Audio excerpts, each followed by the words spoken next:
تم سوچو کہ اعظم بابا نے توبہ کی جو ہے پوڑیاں ہم کو بانٹ دی ہے، لہٰذا ہم خوب گناہ کرتے رہیں، یاد رکھنا زبان سے لفظ ہی نہیں نکلے گا۔ اگر ایسی بدماشی کیا تو زبان سے وہ لفظ نکلے گا۔ حکیم صاحب کا قصہ ہے، انہوں نے کہا کہ ایک صاحب بہت بے اعتدالی کا شکار تھے، جب ان سے لوگ کہیں کہ توبہ کرو تو آخر وقت میں کہا کہ یہی لفظ نہیں نکلتا، بقیہ سب نکل رہا ہے، یہ جب توبہ کی اور میں ندامت کی بات کر کے زبان سے نکلتے ہی نہیں، چلی جام کر دیا، کیا کرو گے؟ تو بہرحال اللہ تعالیٰ نے یہ سمجھایا، اور احادیث مبارکہ میں اس واقعے کو یہ سمجھانے کے لیے سنایا جا رہا ہے کہ تم کہیں بھی اگر شیطان سے بھی دور آگے چلے گئے ہو تو کوئی پریشانی کی بات نہیں، اگر تمہارے اندر ندامت پیدا ہو گئی تو ابھی اس سے فائدہ اٹھا لو۔ اگر تمہیں برائی کی برائی سمجھ میں آ گئی اور بھلائی کی خوبیاں دکھ گئی ہیں، اگر تمہیں اچھی مجلسوں سے انسیت ہو گئی ہے تو اس کو باقی رکھو، ٹھیک ہے؟ یہ داعیہ نکلنے نہ پائے، اگر یہ داعیہ نکل گیا تو پھر تم جیسے تیسے ہو جاؤ گے۔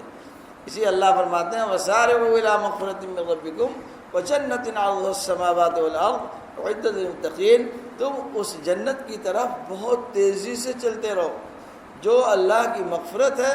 اللہ کی مغفرت یعنی نیکیوں کی طرف اگر داعیہ پیدا ہو تو فوراً چلو۔ آج کل کیا ہے، نماز پڑھو، ہاں صاحب بالکل ٹھیک، اب اگلی رمضان شروع، اب بالکل اگلی رمضان، اگر وہ اگلی رمضان بتا رہا ہے۔ یہ بات سمجھ میں آ گئی کہ ارے حضرت تعلق رکھنا چاہیے بزرگوں سے، ایسا سمجھ میں ہاں انشاءاللہ جو ہے ایک مہینے کے بعد پھر بیت ہوں گے، ایک مہینے کے بعد جو ہے وہیں آ کے ہم بیت ہوں گے۔ اب بیوقوفی کی بات ہے، کام آئیں گے یہاں کیا؟ اگر تمہارا واقعی دل راجے ہے، دل جو ہے مائل ہے تو فوراً فائدہ اٹھاؤ، اس لیے کہ آگے کی زندگی کا انسان کا بھروسہ کیا ہے؟ اول تو یہ داعیہ پھر پیدا ہو کہ نہ ہو، ایک دوسرے پھر وہ داعیہ پر تم عمل کر سکو یا نہ کر سکو۔ آج کے داعیے میں اگر طاقت ہے اور عمل کی طرف جھکاؤ آ رہا ہے تو فائدہ اٹھاؤ۔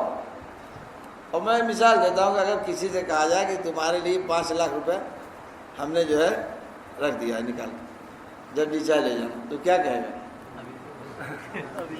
ہاں کیا کہے گا؟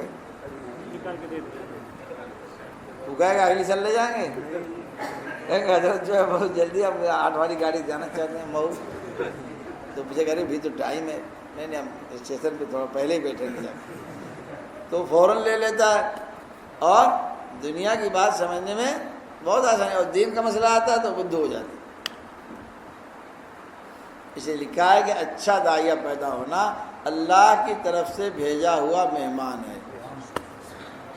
تقی عثمانی صاحب اس پہ لکھتے ہیں اللہ کی طرف سے پیدا ہوا داعیہ اور بھیجا ہوا گویا کہ اللہ کا مہمان ہے، اور اس مہمان کی تم نے اگر ناقدری کی تو کبھی تمہارے یہاں گاڑی نہیں روکے گا، روکے گا کہنا آگے چلو، گڑبڑ آدمی ہے کہ نہیں؟ اس لیے مہمان کی قدردانی کا سرکاری آرڈر ہے۔